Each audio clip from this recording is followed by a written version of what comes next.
इगतपुरीच्या पिंपरी शिवारातील नदीलगत असलेल्या आदिवासी वस्तीत मुसळधार पावसामुळे पाणी साचलं। या पाण्यात अडकलेल्या 16 जणांना रेस्क्यू करण्यात आलाय। जिल्हा प्रशासन, पोलीस आणि फांगुळगाव इथल्या आपत्ती व्यवस्थापन टीमच्या सदस्यांनी भर पावसात छातीपर्यंत पाण्यात उतरून लाईफ जॅकेट आणि दोरीच्या सहाय्याने या सगळ्यांची सुखरूपपणे सुटका केली।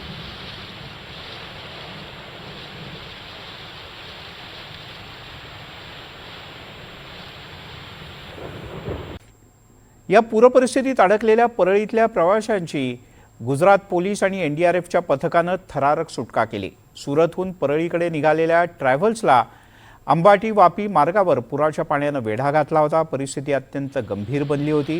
प्रवाशांना वाहनाच्या टपाचा आश्रय घ्यावा लागला। मात्र गुजरात पोलीस आणि एनडीआरएफच्या तत्पर बचाव कार्यामुळे या सगळ्यांची सुखरूप सुटका झाली। छातीभर पाण्यात अडकलेल्या सगळ्यांना सुरक्षित ठिकाणी हलवण्यात आले।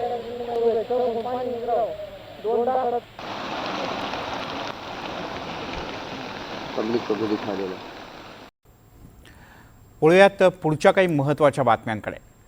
पालघर आणि ठाणे जिल्ह्यात सुरू असलेल्या मुसळधार पावसामुळे तानसा धरणाच्या पाठोपाठ आता मोडकसागर धरण सुद्धा पूर्ण क्षमतेने भरलंय। त्याशिवाय पालघरमधील सूर्या प्रकल्पाचे धामणी आणि कवडास हे जे सहप्रकल्प आहेत, उपप्रकल्प, या धरणातून सुद्धा मोठ्या प्रमाणात सूर्या नदीत पाण्याचा विसर्ग सुरू आहे। सूर्या नदी धोक्याच्या पातळीवरून वाहते, त्यामुळे नदीकाठच्या गावांना सावधानतेचा इशारा देण्यात आला आहे। प्रशासनाकडून नागरिकांना सतर्क राहण्याचं आवाहन करण्यात आलं आहे।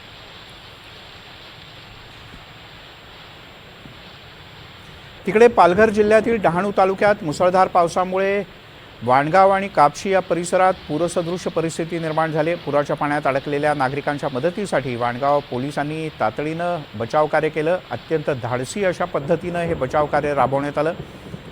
अनेक नागरिकांना सुरक्षित ठिकाणी हलवण्यात आलं। पोलिसांच्या या तत्परतेमुळे मोठी संभाव्य दुर्घटना टळली, कारण अनेक जणांच्या घरात सुद्धा गळ्यापर्यंत पाणी साचलं होतं। पोलिसांच्या या कामाचं सर्वत्र कौतुक होत आहे। मुंबईत जुलै महिन्यात पावसानं जोरदार हजेरी लावल्यामुळे मुंबईकरांची तहान भागवणाऱ्या सर्व 7ही तलावांमधल्या जलाशयात लक्षणीय वाढ झाली आहे। त्यामुळे सद्यस्थितीत या सगळ्या धरणांमधला पाणीसाठा हा 70% पोहोचला आहे। मात्र असं असलं तरी मुंबईकरांच्या डोक्यावरचं पाणी कपातीचं संकट अद्याप टळलेलं नाही। मुंबई महापालिकेनं शहरात लागू केलेली 10% पाणी कपात तुर्तास मागे घेतलेली नाही। 5 मे पासून मुंबईत 10% पाणी कपातीचा निर्णय पालिका प्रशासनानं घेतला आहे। आता पुणेकरांसाठी एक महत्त्वाची बातमी, ती म्हणजे खडकवासला धरणातून मुठा नदीपात्रात पाण्याचा विसर्ग आता वाढवण्यात येणार आहे। थोड्याच वेळात हा विसर्ग वाढवून 9405 क्युसेक्स इतक्या वेगानं करण्यात येईल।